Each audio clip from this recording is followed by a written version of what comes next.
Hey, hi everybody. It's Tuesday morning, and I hope that you're in for a great day. We're doing the subject of King David. We're talking about him in 2 Samuel.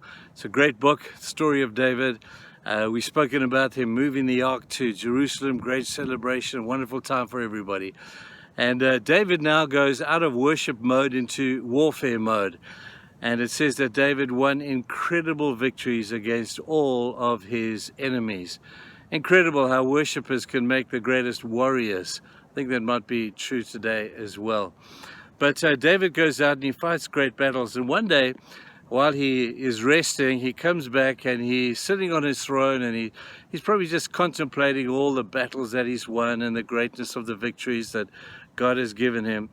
And he says to his servant Ziba, he says, "Hey Ziba, I'm just so overwhelmed with gratitude to God for the wonderful way he's protected for us, he's provided for us, he's done remarkable things for us, Ziba.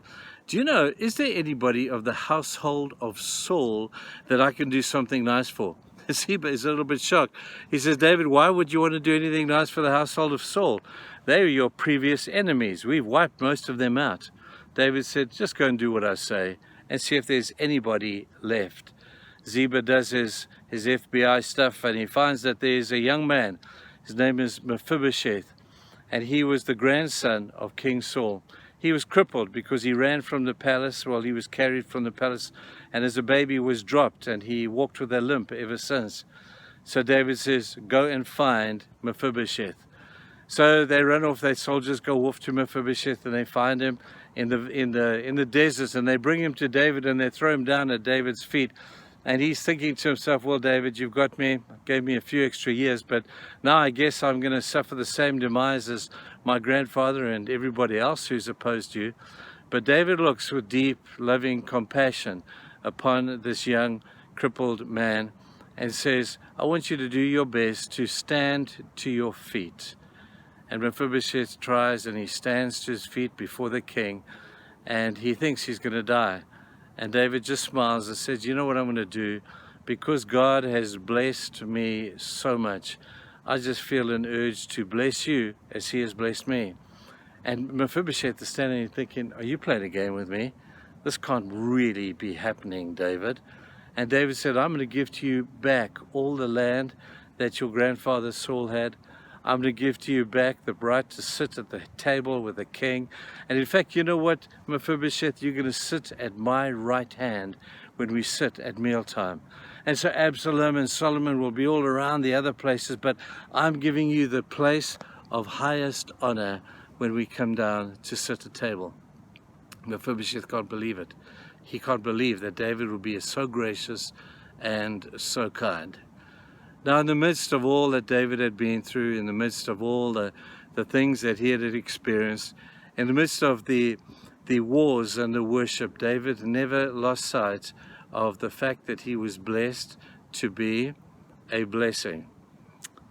I often speak to people, and they will sometimes say, "Hey, Trevor, God has really blessed me." And I'm thinking, yep, I wonder what you're going to do with that blessing. You're going to hoard it, you're going to hide it away for a rainy day, you're going to save it up amongst your other millions, or are you going to bless somebody else? Because there's so many people out there deserving or even undeserving of being blessed.